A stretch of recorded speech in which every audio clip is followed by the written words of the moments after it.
know that Slipknot had a hard time finding a record label that would sign them? In fact, Corey Taylor recalls a story about almost being signed with Sony Music until the head of artists and repertoire killed the deal after taking one look at their live performance during a showcase. He purportedly sent out a memo to the Sony team saying not to sign the band and said, "If this is the future of music, then I don't want to be alive." Shortly after, the band would sign with Roadrunner Records and a year later, see their first album go platinum. Still having a bad taste in their mouth for the executive of Sony, the band sent a bouquet of dead roses stating that they are the future of music and suggested that he follow through with his previous statement. The band takes solace in recognizing the irony of the situation. Every time they were underestimated, misunderstood, and criticized, it only fueled them more to sound like what we've come to know as Slipknot.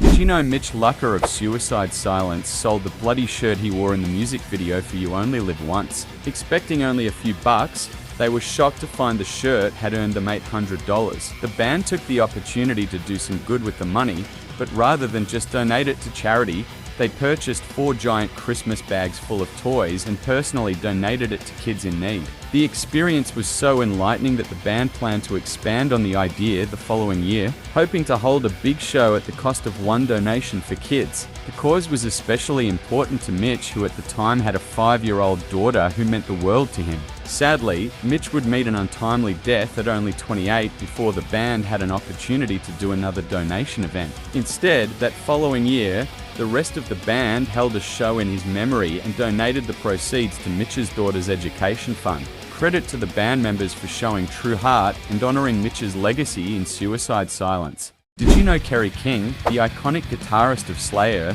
was once a part of Megadeth? In 1984, fresh from his time with Metallica, Dave Mustaine was forming his new band. Already a thriving force in Slayer, Kerry King would be recommended to Mustaine as the second guitarist for his band. Despite Dave's desire for Kerry to stay permanently, Kerry saw this more as an opportunity to boost exposure to Slayer. Kerry played in Megadeth over the span of a few months and played their first 5 live shows, but ultimately decided he wanted to leave the band. Dave was not happy about this and sparked a legendary rivalry.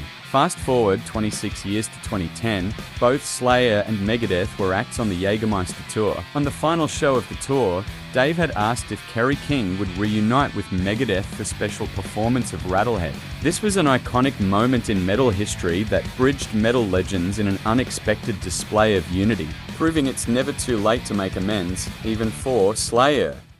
So you're a fan of Bullet for My Valentine, but did you know that lead singer and guitarist Matt Tuck records every guitar and bass part himself for every song? Most bands opt for having each instrumentalist in the band play their own parts of the song during the recording session.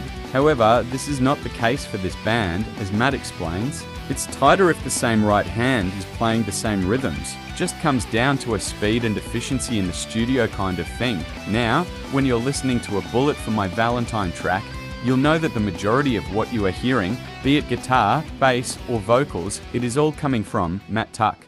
Did you know that in addition to being the bassist in Killswitch Engage, Mike D'Antonio is also a talented graphic designer? When he's not rocking out on stage with one of his 3 bands, he's creating visually stunning designs that you might even recognize. Do any of these look familiar to you? In 1992, Mike founded Dark Icon Designs, drawing inspiration from the edgy skateboard designs like Paul Peralta and the eerie imagery of horror movie posters. These influences have shaped numerous band logos, album covers, posters, and t-shirt designs throughout his career. In 2023, at Bloodstock Festival, Mike had the opportunity to showcase his favorite designs in a curated exhibit spanning his entire career. It's clear that Mike D has a keen eye for design, adding another layer to the multi-talented lineup of Killswitch Engage. Did you know that All Shall Perish is planning a comeback in 2024? Credited as one of the early pioneers of blending deathcore with other metal genres, the band released 4 albums between 2003 and 2011.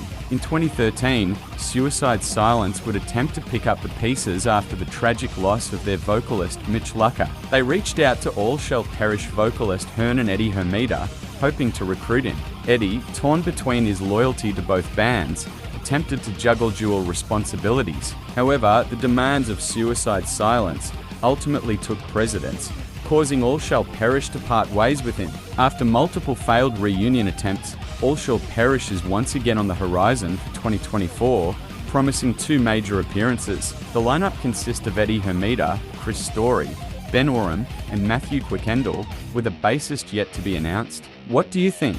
Is this truly the return of All Shall Perish?